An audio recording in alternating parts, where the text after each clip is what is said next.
Capítulo 4. Primera comunión en el colegio. 1883-1886. Al hablar de las visitas a las Carmelitas, me viene a la memoria la primera que tuvo lugar poco después de la entrada de Paulina. Me olvidé de hablar de ella más arriba, pero hay un detalle que no quiero omitir. La mañana del día en que debía ir al locutorio, reflexionando solo en la cama, pues era allí donde hacía yo mis meditaciones más profundas y donde, a diferencia de la esposa del Cantar de los Cantares, encontraba yo siempre a mi amado. Me preguntaba cómo me llamaría en el Carmelo. Sabía que había ya en él una Sor Teresa de Jesús, sin embargo, no podían quitarme mi bonito nombre de Teresa. De pronto pensé en el niño Jesús, a quien tanto quería, y me dije, ¿cómo me gustaría llamarme Teresita del Niño Jesús? En el locutorio no dije nada del sueño que había tenido completamente despierta, pero al preguntar la Madre María de Gonzaga a las hermanas qué nombre me pondrían, se le ocurrió darme el nombre que yo había soñado. Me alegré enormemente y aquella feliz coincidencia de pensamientos me pareció una delicadeza de mi amado, el Niño Jesús. Estampas y lecturas. Me he olvidado también de algunos pequeños detalles de mi niñez, de antes de tu entrada en el Carmelo. No te he hablado de mi amor a las estampas y a la lectura, y sin embargo, a las preciosas estampas que tú me dabas como premio, debo una de las más dulces alegrías y de las más fuertes impresiones que me han incitado a la práctica de la virtud. Me pasaba las horas muertas mirándolas. Por ejemplo, la florecita del Divino Prisionero era tan sugestiva que me quedaba ensimismada mirándola, a ver que el nombre de Paulina estaba escrito al pie de la florecita. Me hubiera gustado que el de Teresa estuviera también allí, y me ofrecía a Jesús para ser su florecita. No sabía jugar, pero me gustaba mucho la lectura, y me hubiera pasado la vida leyendo. Afortunadamente tenía unos ángeles de la tierra que me elegían unos libros que, a la vez que me distraían, alimentaban mi espíritu y mi corazón.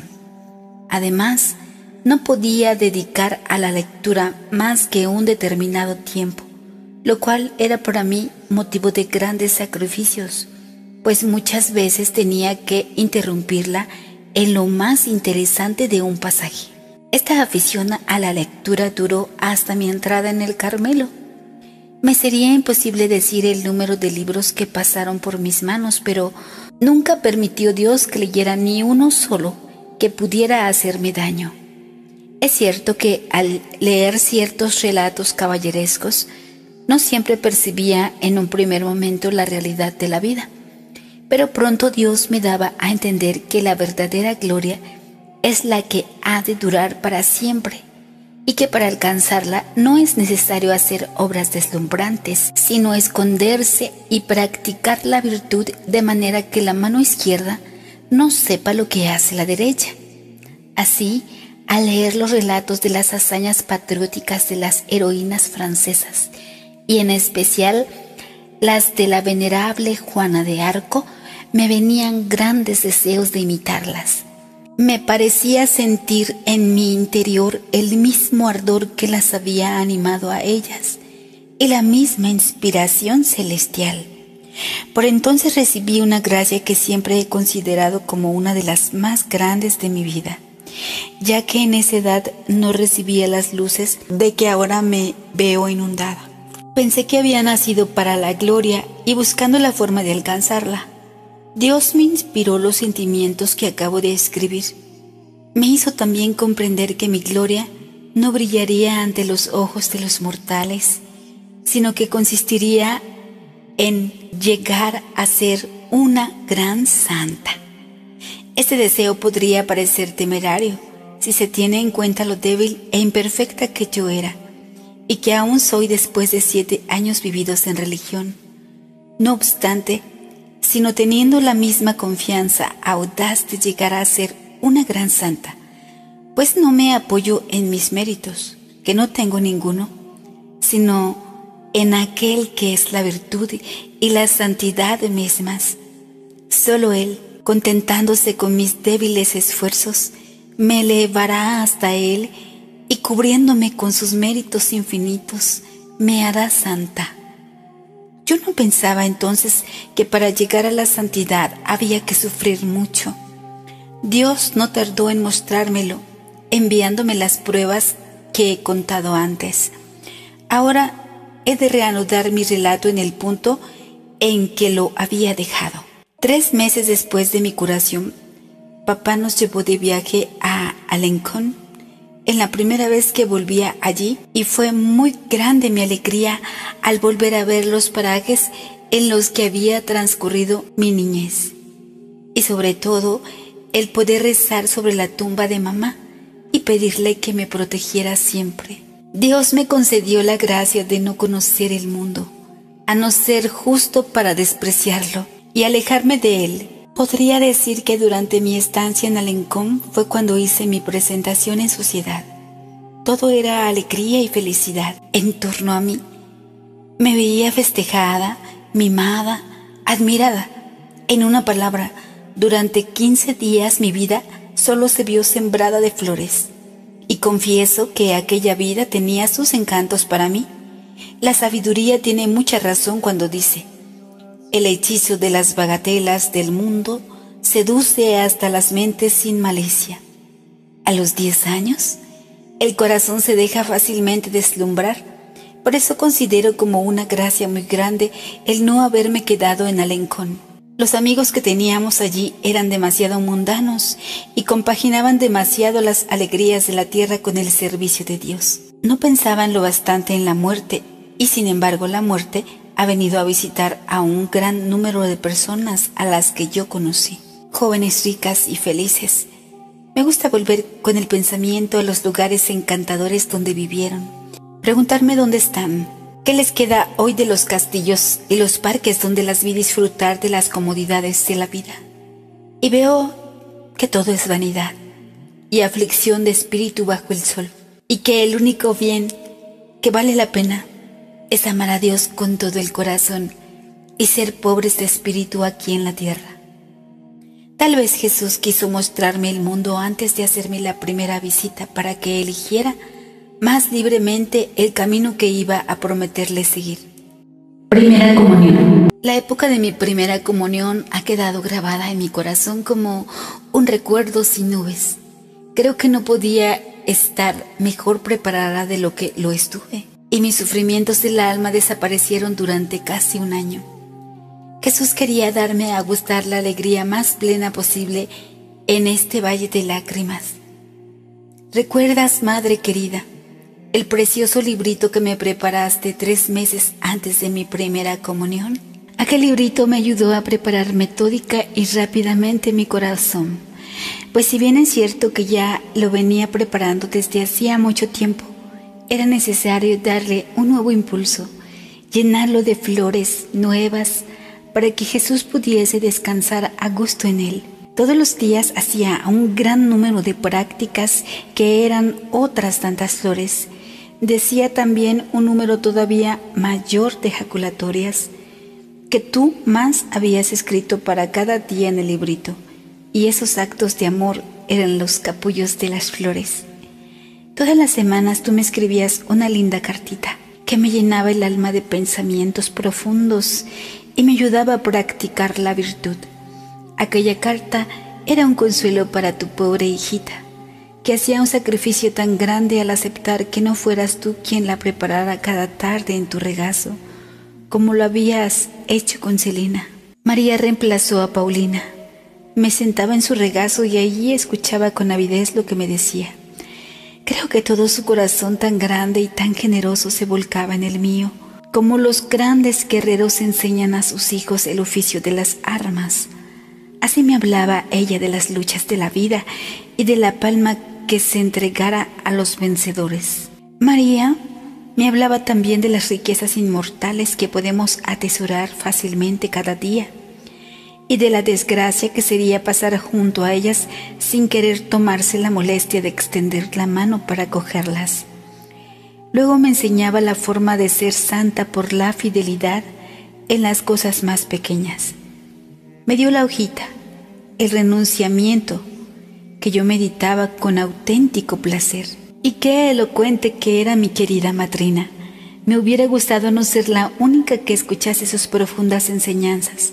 Me llegaban tan a lo hondo que en mi ingenuidad pensaba que hasta los más grandes pecadores se habrían conmovido como yo y que abandonando sus riquezas perecederas solo querrían ganar ya las del cielo. Hasta entonces nadie me había enseñado todavía la forma de hacer oración, a pesar de que tenía muchas ganas, pero María pensaba que era yo bastante piadosa y no me dejaba hacer más que mis oraciones habituales. Un día, una de las profesoras de la abadía me preguntó qué hacía los días libres cuando estaba sola. Yo le contesté que me metía en un espacio vacío que había detrás de mi cama y que podía cerrar fácilmente con la cortina y que allí pensaba. ¿Y en qué piensas?, me dijo. Pienso en Dios, en la vida, en la eternidad. Bueno, pienso. La religiosa se rió mucho de mí. Más tarde le gustaba recordarme aquel tiempo en que yo pensaba y me preguntaba si todavía seguía pensando. Ahora comprendo que sin saberlo hacía oración y que ya Dios me instruía en lo secreto. Los 3 meses de preparación pasaron rápidamente y pronto tuve que entrar en ejercicios y para ello hacerme pensionista interna y dormir en la abadía. Me resulta imposible expresar el dulce recuerdo que me dejaron estos ejercicios. Verdaderamente, si había sufrido mucho en el internado, la dicha inefable de aquellos pocos días pasados a la espera de Jesús me compensó abundantemente. No creo que se puedan saborear estas alegrías en otra parte que en las comunidades religiosas. Como éramos pocas niñas, era fácil ocuparse de cada una en particular, y nuestras cuidadoras nos profesaron en esos días unos cuidados verdaderamente maternales. De mí se ocupaban aún más que de las otras. Todas las noches, la primera profesora venía con su linternita a darme un beso en la cama y me demostraba un gran cariño. Una noche, ganada por su bondad, le dije que iba a confiarle un secreto y sacando misteriosamente mi precioso librito de debajo de la almohada, se lo enseñé con los ojos resplandecientes de alegría. Por la mañana me resultaba muy divertido ver a todas las alumnas levantarse apenas nos despertaban y hacer lo que todas. Pero yo no estaba acostumbrada a arreglarme sola y María no estaba allí para rizarme el pelo. Así que tenía que ir tímidamente a presentar mi peine a la profesora, encargada del cuarto del tocador, en la cual se reía al ver a una jovencita de 11 años que no sabía arreglarse por sí sola, pero me peinaba, aunque no con la delicadeza de María. Sin embargo, no me atrevía a chillar, como hacía todos los días bajo la delicada mano de mi madrina. Durante estos ejercicios pude comprobar que era una niña mimada y rodeada de cariño como pocas en el mundo, sobre todo entre las niñas huérfanas de madre. Todos los días María y Leonia venían a verme con papá, que me colmaba de caricias, así que no sufrí por estar lejos de la familia, y no hubo nada que oscureciese el hermoso cielo de mis ejercicios. Escuchaba con mucha atención las pláticas que nos daba el señor abate Domín y hasta escribía un resumen de las mismas. En cuanto a mis propios pensamientos, no quise escribir ninguno, segura de que me acordaría bien de ellos, como así fue. Me gustaba mucho ir con las religiosas a todos los oficios.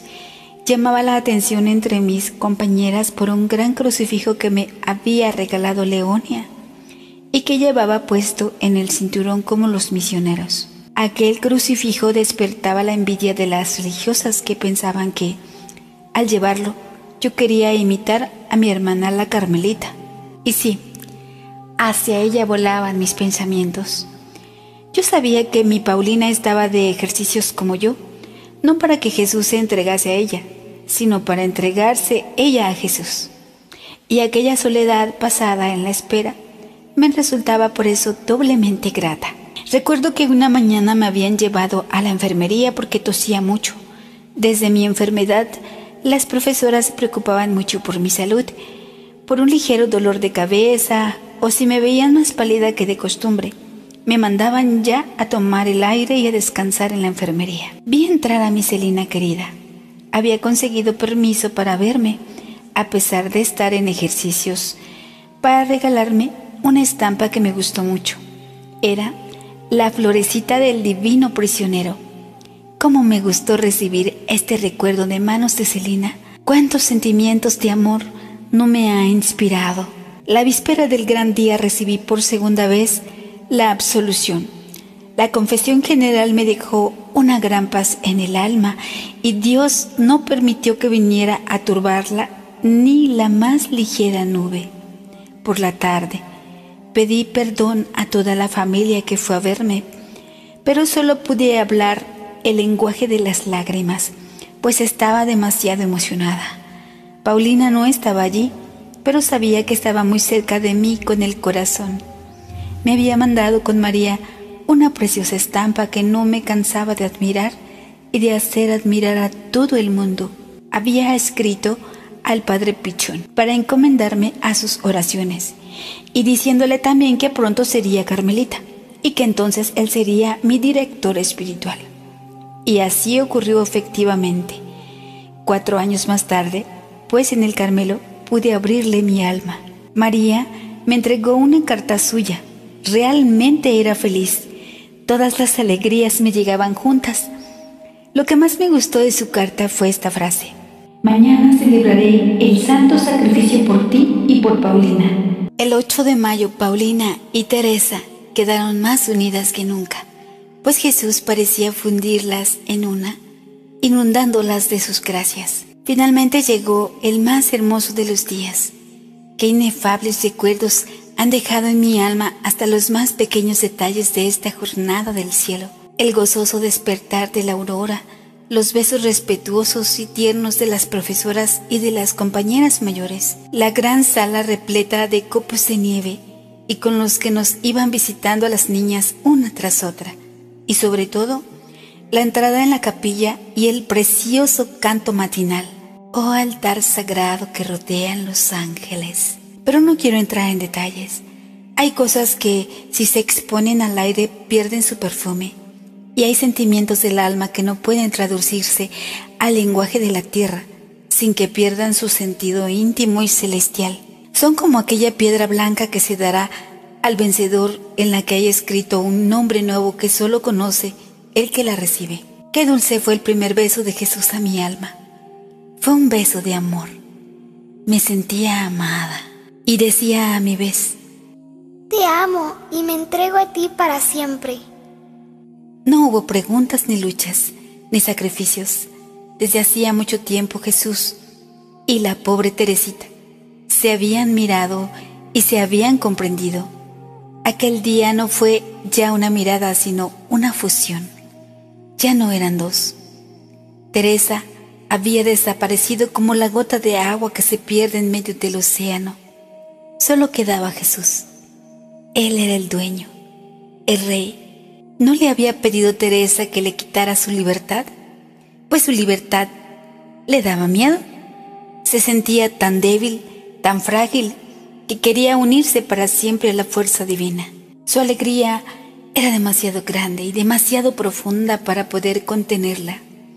Pronto la inundaron lágrimas deliciosas, con gran asombro de sus compañeras, que más tarde comentaban entre ellas: ¿por qué lloraba? ¿Habría algo que la atormentaba? No, ¿sería porque no tenía a su madre a su lado, o a su hermana la Carmelita a la que tanto quiere? No comprendían que cuando toda la alegría del cielo baja a un corazón, este corazón desterrado no puede soportarlo sin deshacerse en lágrimas. No, el día de mi primera comunión no me entristecía la ausencia de mamá. ¿No estaba el cielo dentro de mi alma? ¿Y no ocupaba en él un lugar mi mamá desde hacía mucho tiempo? Entonces, Al recibir la visita de Jesús, recibía también la de mi madre querida, que me bendecía y se alegraba de mi felicidad. Y no lloraba tampoco la ausencia de Paulina. Qué duda cabe que me habría encantado verla a mi lado, pero hacía mucho tiempo que había aceptado ese sacrificio. Aquel día, solo la alegría llenaba mi corazón, y yo me unía a Paulina, que se estaba entregando de manera irrevocable a quien tan amorosamente se entregaba a mí. Por la tarde fui yo la encargada de pronunciar el acto de la consagración a la Santísima Virgen. Era justo que yo, que había sido privada de tan joven de la Madre de la Tierra, hablase en nombre de mis compañeras a mi Madre del Cielo. Puse toda mi alma al hablarle y al consagrarme a ella como una niña que se arroja en los brazos de su madre y le pide que vele por ella. Y creo que la Santísima Virgen debió de mirar a su Florecita y sonreírle. ¿No la había curado ella con su sonrisa visible? ¿No había ella depositado en el cáliz de su Florecita a Jesús, la flor de los campos y el lirio de los valles? Al atardecer de aquel hermoso día, volví a encontrarme con mi familia de la tierra. Ya por la mañana, después de misa, había abrazado a papá y a todos mis queridos parientes, pero ahora fue la verdadera reunión. Papá, tomando de la mano a su reinecita, se dirigió al Carmelo. Allí vi a mi Paulina convertida en esposa de Cristo. La vi con su velo blanco como el mío y con su corona de rosas. Fue una alegría sin amarguras. Esperaba reunirme pronto con ella y esperar juntas el cielo. No fui insensible a la fiesta de familia que tuvo lugar en aquel atardecer de mi primera comunión. El precioso reloj que me regaló mi rey me gustó muchísimo, pero mi alegría era serena y nada vino a turbar mi paz interior.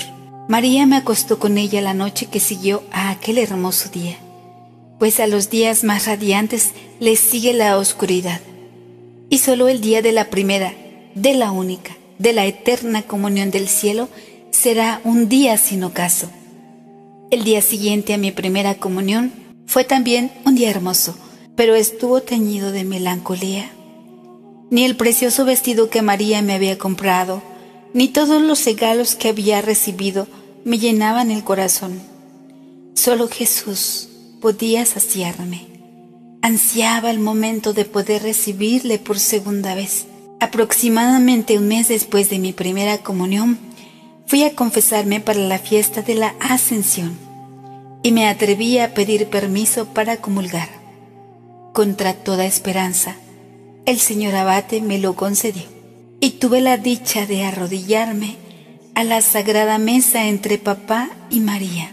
Qué dulce recuerdo conservado de esta segunda visita de Jesús. De nuevo corrieron las lágrimas con inefable dulzura. Me repetía a mí misma sin cesar estas palabras de San Pablo: ya no vivo yo, es Jesús quien vive en mí. A partir de esta comunión, se fue haciendo cada vez mayor mi deseo de recibir al Señor. Obtuve permiso para comulgar en todas las fiestas importantes.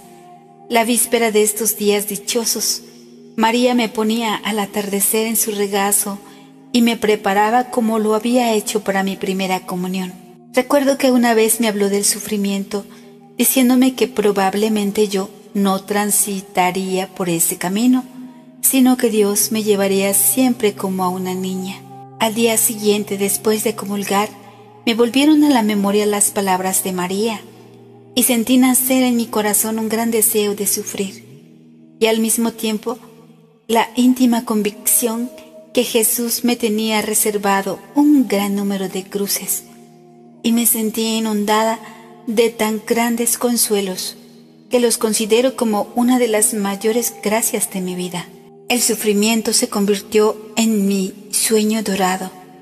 Tenía un hechizo que me fascinaba, aún sin acabar de conocerlo.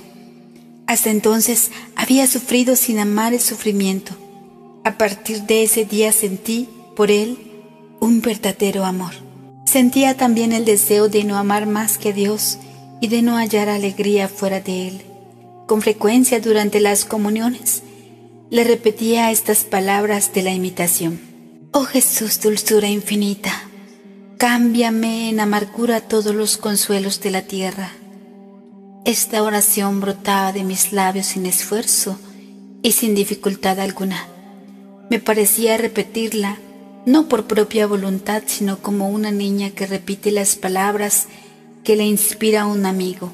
Más adelante te diré: Madre querida, cómo tuvo a bien Jesús hacer realidad mi deseo, y cómo solo Él fue siempre mi dulzura inefable.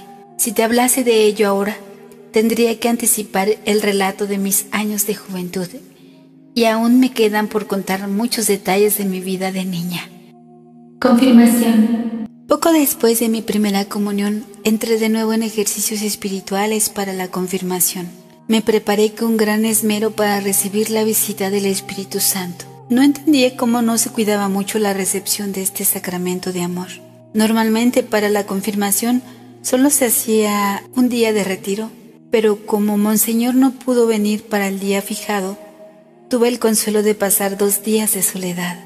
Para distraernos, la profesora nos llevó al Monte Cassino, donde cogía a manos llenas margaritas gigantes para la fiesta del Corpus.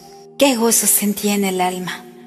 Al igual que los apóstoles, esperaba jubilosa la visita del Espíritu Santo.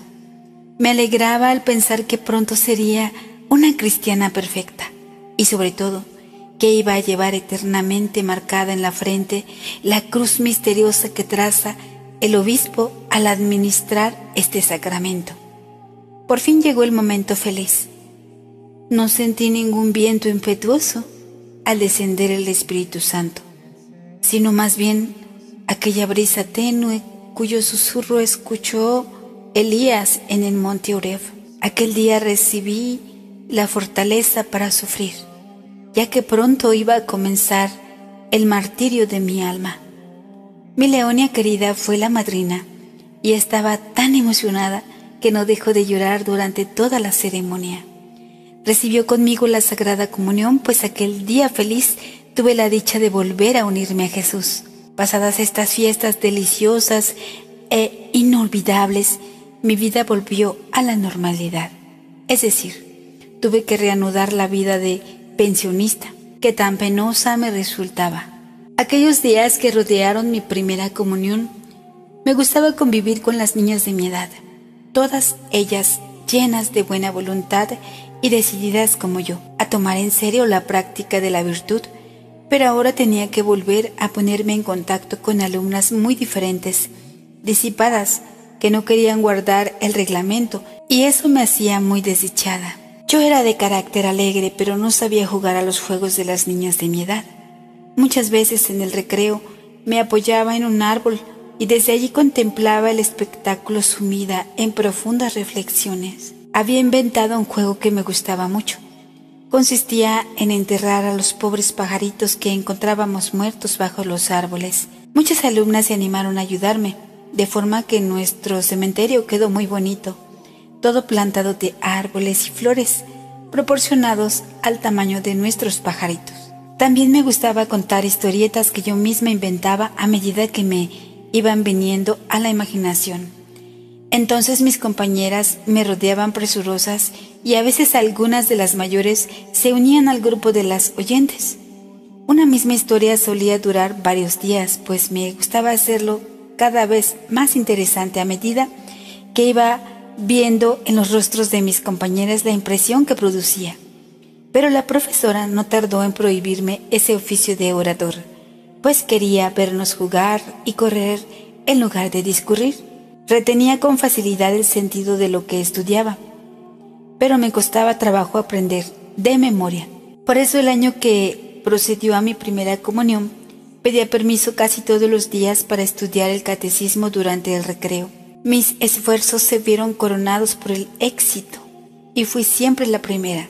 Sí, por casualidad perdía ese puesto por una sola palabra que hubiera olvidado. Mi dolor se exteriorizaba en lágrimas amargas que el señor abate Domín no sabía cómo calmar. Estaba muy contento de mí, excepto cuando lloraba, y me llamaba su doctorcito, debido a mi nombre de Teresa. Una vez la alumna que me seguía no supo hacer a su compañera la pregunta del catecismo.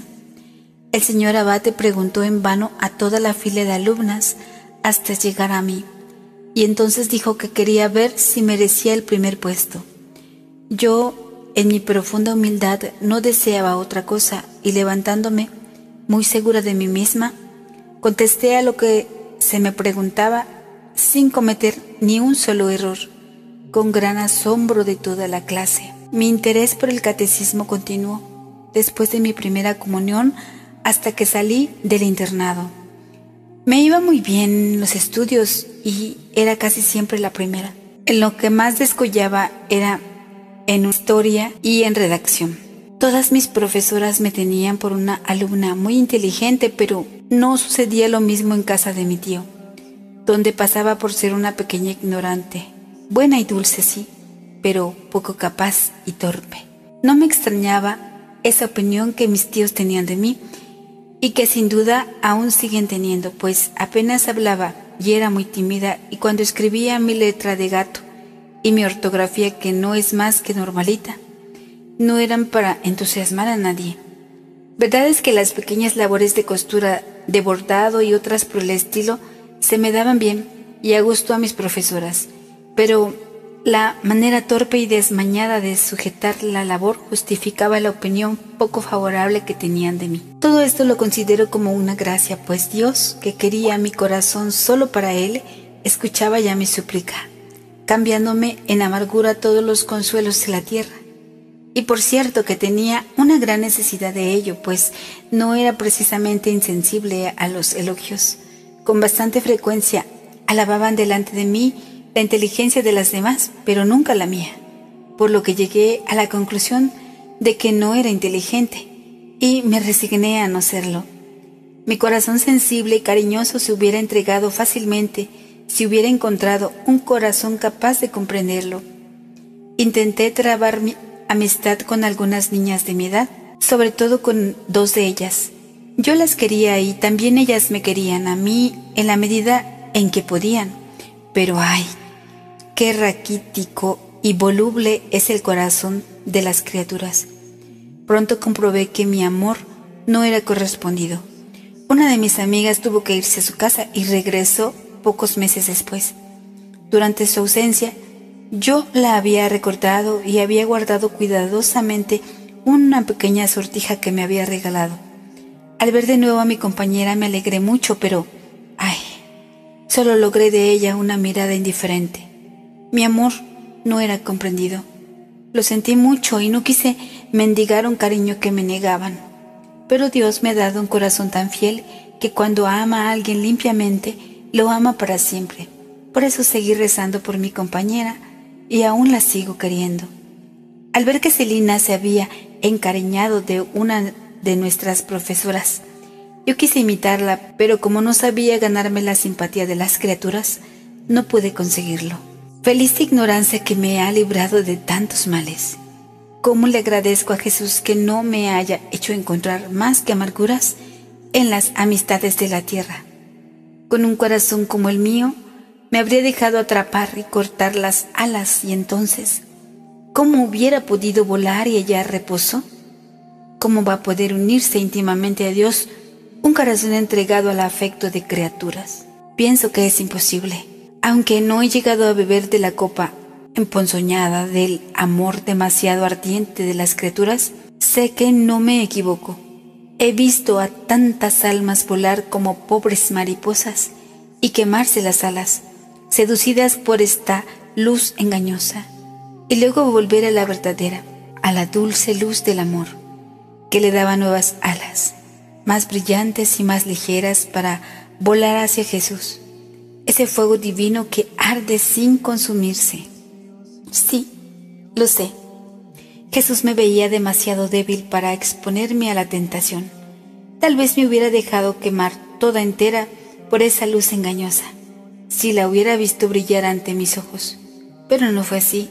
Yo solo he encontrado amargura donde otras almas más fuertes encuentran alegría y se deshacen de ella por fidelidad.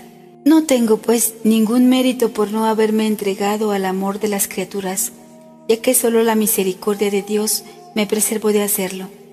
Reconozco que sin Él habría podido caer tan bajo como Santa María Magdalena, y las profundas palabras de nuestro Señor a Simón resuenan con gran dulzura en mi alma. Lo sé muy bien. Al que poco se le perdona, poco ama. Pero sé también que a mí Jesús me ha perdonado mucho más que a Santa María Magdalena, pues me ha perdonado por adelantado, impidiéndome caer. ¿Cómo me gustaría saber explicar lo que pienso? Voy a poner un ejemplo. Supongamos que el hijo de un doctor muy competente encuentra en su camino una piedra que le hace caer, y que en la caída se rompe un miembro. Su padre acude enseguida, lo levanta con amor y cura sus heridas, valiéndose para ello de todos los recursos de su ciencia. Y pronto su hijo, completamente curado, le demuestra su gratitud. ¿Qué duda cabe de que a ese hijo le sobran motivos para amar a su padre?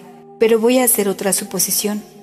El padre, sabiendo que en el camino de su hijo hay una piedra, se apresurará a ir antes que él y la retira, sin que nadie lo vea.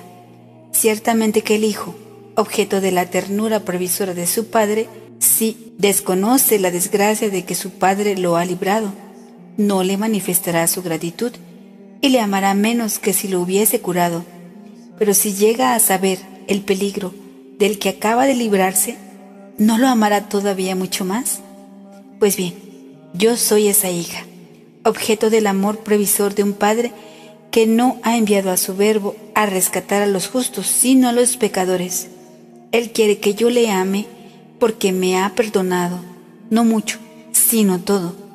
No ha esperado a que yo le ame mucho, como Santa María Magdalena, sino que ha querido que yo sepa hasta qué punto Él me ha amado a mí, con un amor de admirable prevención, para que ahora yo le ame a Él con locura. He oído decir que no se ha encontrado todavía un alma pura que haya amado más que un alma arrepentida. ¿Cómo me gustaría desmentir esas palabras? Enfermedad de los escrúpulos. Veo que me he alejado mucho del tema, así que me apresuro a volver a él. El año que siguió a mi primera comunión transcurrió casi todo él, sin pruebas interiores para mi alma.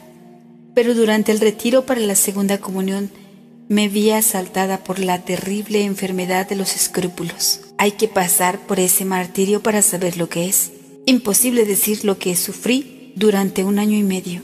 Todos mis pensamientos y mis acciones, aun los más sencillos, se me convertían en motivo de turbación. La única forma de recobrar la paz era contárselo a María, lo cual me costaba mucho, pues me creía obligada a decirle hasta los pensamientos extravagantes que tenía acerca de ella misma. En cuanto soltaba mi carga, disfrutaba por un momento de paz, pero esa paz pasaba como un relámpago, y enseguida volvía a comenzar mi martirio. Cuánta paciencia tuvo que tener mi querida María para escucharme sin dar nunca muestras de cansancio. Apenas volvía de la abadía, ya se ponía a rizarme el pelo para el día siguiente, pues para dar gusto a papá, la reinecita llevaba todos los días el pelo rizado con gran admiración de sus compañeras, y especialmente de las profesoras, que no veían a niñas tan atendidas por sus padres. Durante la sesión yo no dejaba de llorar contando todos mis escrúpulos. Al terminar el año, Celina terminó sus estudios y regresó a casa. Y la pobre Teresa, que tuvo que volver sola al colegio, no tardó en caer enferma. El único atractivo que la retenía en el internado era vivir con su inseparable Celina. Sin ella, su hijita ya no podía seguir allí. Señora de Papineau.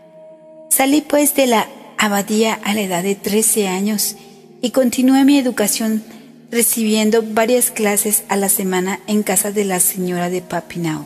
Era una persona muy buena y muy culta, pero con ciertos aires de solterona.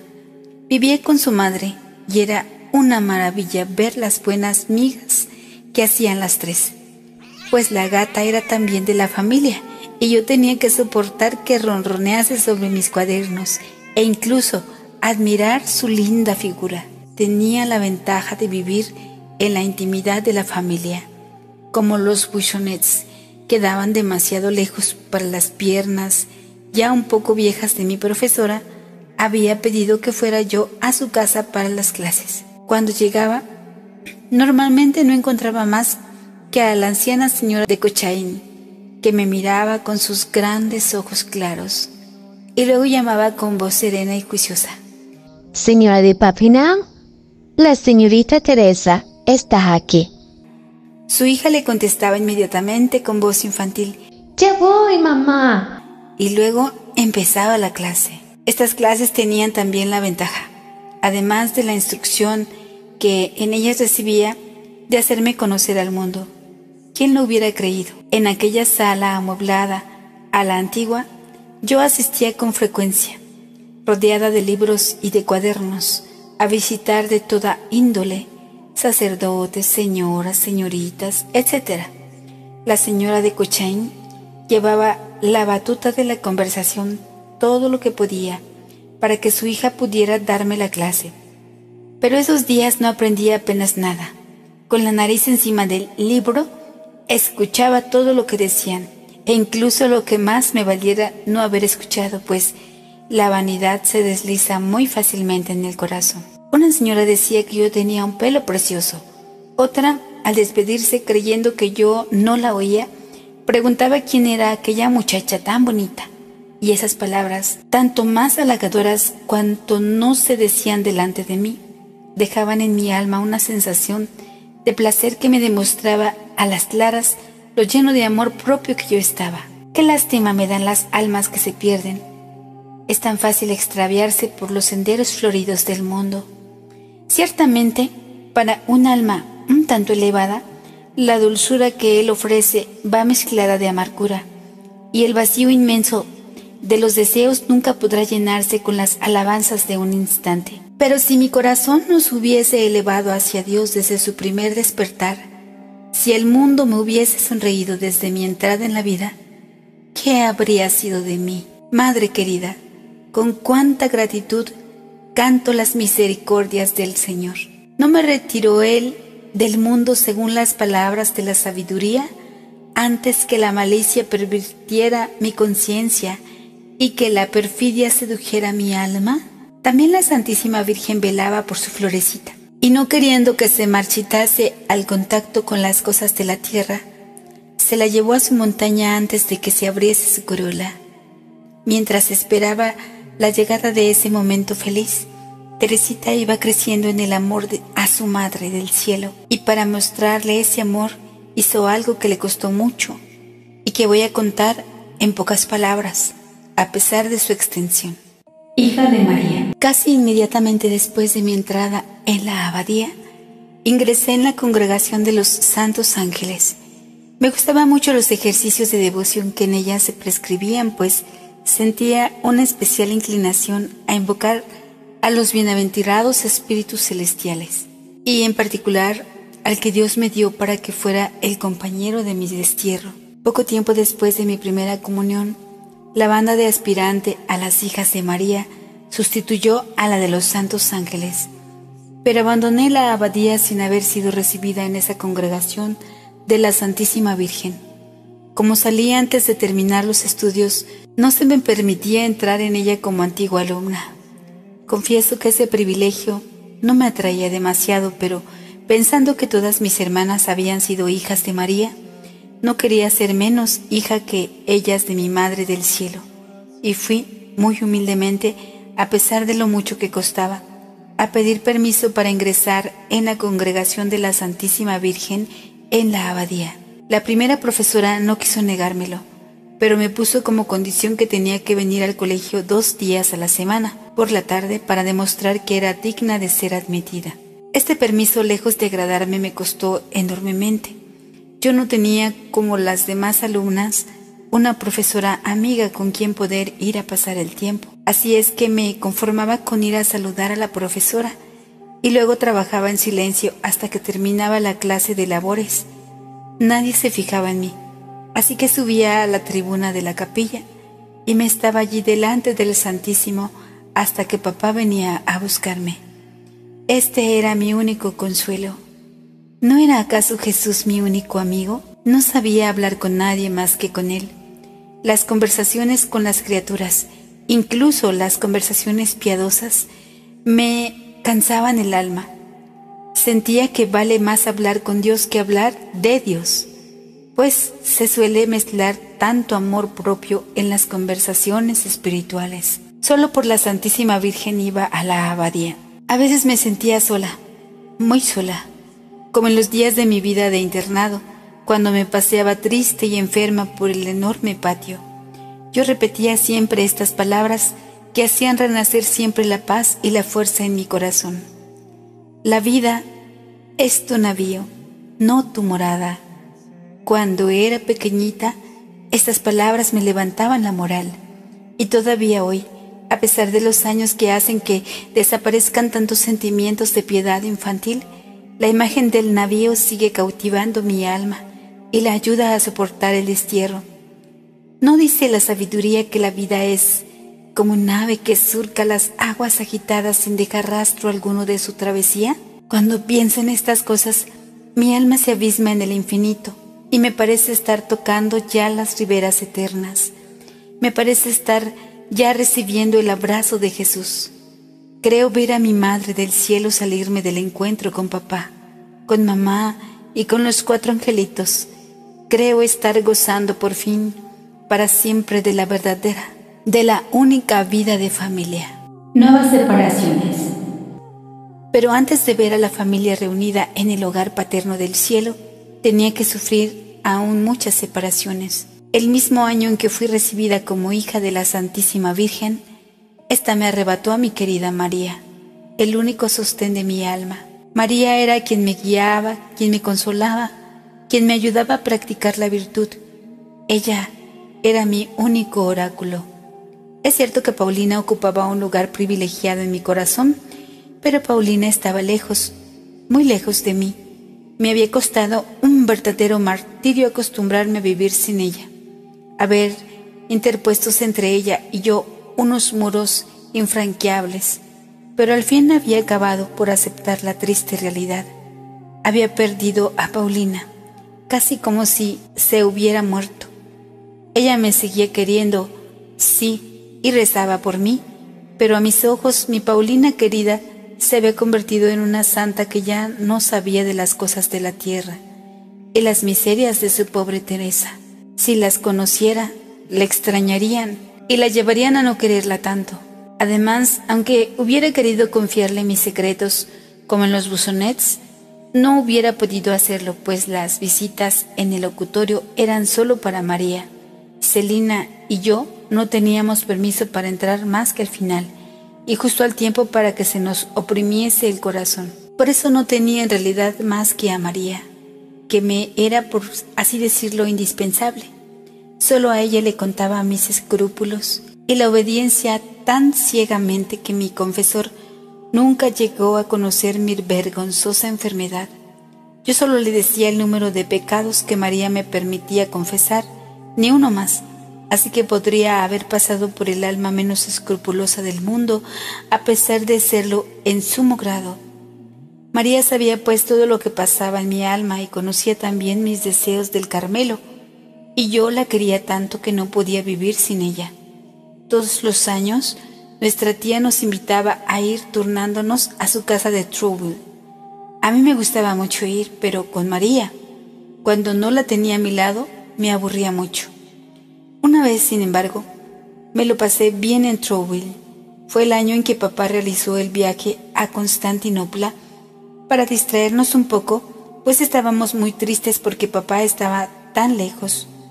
María nos mandó a Celina y a mí a pasar 15 días en la playa. Yo me divertí mucho porque tenía conmigo a Celina.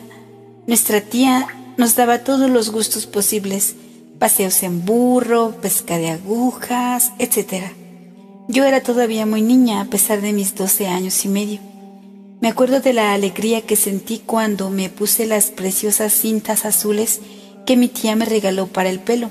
Y también me acuerdo que me confesé en Trouville de esa complacencia infantil que me parecía pecado. Una noche tuve una experiencia que me abrió mucho los ojos. María Guerin, que casi siempre estaba enferma, lloriqueaba con frecuencia, y entonces mi tía la mimaba y le prodigaba los nombres más tiernos, sin que por eso mi querida prima dejase de lloriquear y de quejarse de que le dolía la cabeza. Yo, que tenía también casi todos los días dolor de cabeza y no me quejaba, quise una noche imitar a María y me puse a lloriquear echada en un sillón en un rincón de la sala. Enseguida Juana y mi tía vinieron solícitas a mi lado, preguntándome qué tenía. Yo les contesté como María: me duele la cabeza. Pero al parecer eso de quejarme no se me daba bien, pues no pude convencerlas de que fuese el dolor de cabeza lo que me hace llorar. En lugar de mimarme, me hablaron como a una persona mayor, y Juana me reprochó el que no tuviera confianza con mi tía, pues pensaba que lo que yo tenía era un problema de conciencia. En fin, salí sin más daño que el haber trabajado en balde y muy decidida a no volver a imitar nunca a los demás, y comprendí la fábula de el asno y el perrito. Yo era como el asno que, viendo las caricias que le hacían al perrito, fue a poner su pesada pata sobre la mesa para recibir también su ración de besos. Pero ay, si no recibí palos como el pobre animal, recibí realmente el pago que me merecía, y la lección me curó para toda la vida del deseo de atraer sobre mí la atención de los demás. El único intento que hice para ello me costó demasiado caro. Al año siguiente, que fue el de la partida de mi querida madrina, nuestra tía me volvió a invitar, pero en esta ocasión a mí sola, y me encontré tan perdida y tan fuera de lugar que al cabo de 2 o 3 días casi enferma, y tuvieron que llevarme de vuelta a Lisieux. La enfermedad que temían que fuese grave no era más que nostalgia de los Busonets, y apenas puse los pies en ellos, me curé. Bien, pues a esa niña iba Dios a arrebatarle el único apoyo que la ataba a la vida. En cuanto supe la decisión de María, tomé la resolución de no volver a apegar mi corazón a nada en la tierra. Después de salir del internado, me había instalado en el cuarto de pintura de Paulina y lo había arreglado a mi gusto. Era una verdadera leonera, una mezcla de objetos de piedad y curiosidades, un jardín y una pajarera. Así, por ejemplo, en el fondo destacaba sobre la pared una gran cruz de madera negra sin Cristo y unos dibujos que me gustaban. En otra pared, una cesta adornada con muselina y con cintas de color rosa, con hierbas finas y flores. Finalmente, en la otra pared, campeaba el retrato de Paulina a los 10 años. Y bajo este retrato tenía una mesa sobre la que estaba colocada una gran jaula, la que habían encerrado un gran número de pájaros cuyo gorjeo melodioso aturdía a los visitantes, pero no a su amita, que los quería mucho. Tenía también el mueblecito blanco repleto de mis libros de texto, cuadernos, etc. Y sobre este mueble tenía colocada una estatua de la Santísima Virgen con floreros siempre llenos de flores naturales y con candeleros, y todo alrededor una gran cantidad de imagencitas de santos y santas, cestitas de conchas, cajas de cartulina, etc. Por último, delante de la ventana, mi jardín colgante, en el que cuidaba macetas con las flores más raras que lograba encontrar. Tenía también en el interior de mi museo una jardinera en la que ponía mi planta favorita. Frente a la ventana estaba colocada la mesa, cubierta con un tapete verde, y sobre el tapete en el medio tenía puesto un reloj de arena, una imagencita de San José, un portarrelojes, cestas de flores, un tintero, etc. Algunas sillas rotas y la preciosa cuna de muñecas de Paulina completaba mi ajuar. Realmente, esta pobre boardilla era un mundo para mí, y como el señor de Maistre, también yo podría componer un libro titulado Paseo alrededor de mi cuarto. En esta habitación me gustaba pasarme horas enteras estudiando y meditando ante el hermoso panorama que se abría ante mis ojos. Al conocer la partida de María, mi cuarto perdió para mí todo su encanto. No quería separarme ni un solo instante de la hermana querida que pronto iba a levantar el vuelo. Cuántos actos de paciencia le hice practicar. Cada vez que pasaba ante la puerta de su habitación, llamaba hasta que me abría y la besaba con toda el alma. Quería hacer provisión de besos para todo el tiempo que iba a verme privada de ellos. Un mes antes de su entrada en el Carmelo, papá nos llevó a Alencón, pero este viaje estuvo muy lejos de parecerse al primero. Todo fue para mi tristeza y amargura.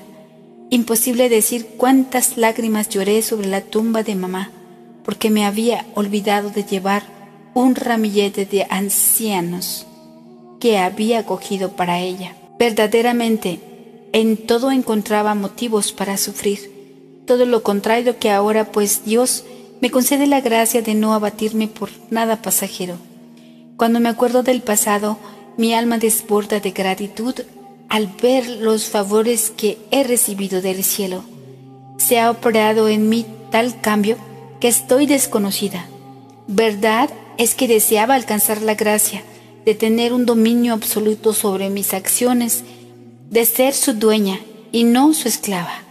Estas palabras de la imitación me llegaban. No era todavía más que una niña que no parecía tener otra voluntad que la de los demás, lo cual hacía decir a la gente de Alencón que era débil de carácter. Fue durante este viaje cuando Leonia entró a prueba en las Clarisas. A mí me dolió su extraña entrada, pues la quería mucho y no pude darle un abrazo antes de que se fuera. Nunca olvidaré la bondad y la confusión de nuestro pobre papaíto cuando vino a comunicarnos que Leonia vestía ya el hábito de Clarisa. A él, igual que a nosotras, le parecía una cosa muy rara, pero no quería decir nada al ver lo disgustada que estaba María. Nos llevó al convento y allí sentí una congoja como nunca la había sentido a la vista de un monasterio. Me produjo el efecto contrario al del Carmelo, donde todo me dilataba el alma. Tampoco me entusiasmó más la vista de las religiosas y no sentí la menor tentación de quedarme con ellas. No obstante, nuestra pobre Leonia estaba muy guapa con su nuevo traje. Nos dijo que la miráramos bien a los ojos, pues ya no volveríamos a verlos. Las Clarisas no se dejan ver más que con los ojos bajos. Pero Dios se conformó con 2 meses de sacrificio y Leonia volvió a enseñarnos sus ojos azules, muy a menudo bañados en lágrimas. Al dejar Alencón, yo pensé que Leonia se quedaría con las Clarisas, por lo que me alejé de la triste calle de la Media Luna con el corazón muy apenado. Ya no quedábamos más que 3. Y pronto nuestra querida María nos iba también a dejar. El 15 de octubre fue el día de la separación. De la alegre y numerosa familia de los Busonets ya solo quedaban las 2 últimas hijas. Las palomas habían huido del nido paterno y las que aún quedaban hubiesen querido volar tras ellas, pero sus alas eran aún demasiado débiles para que pudieran levantar el vuelo.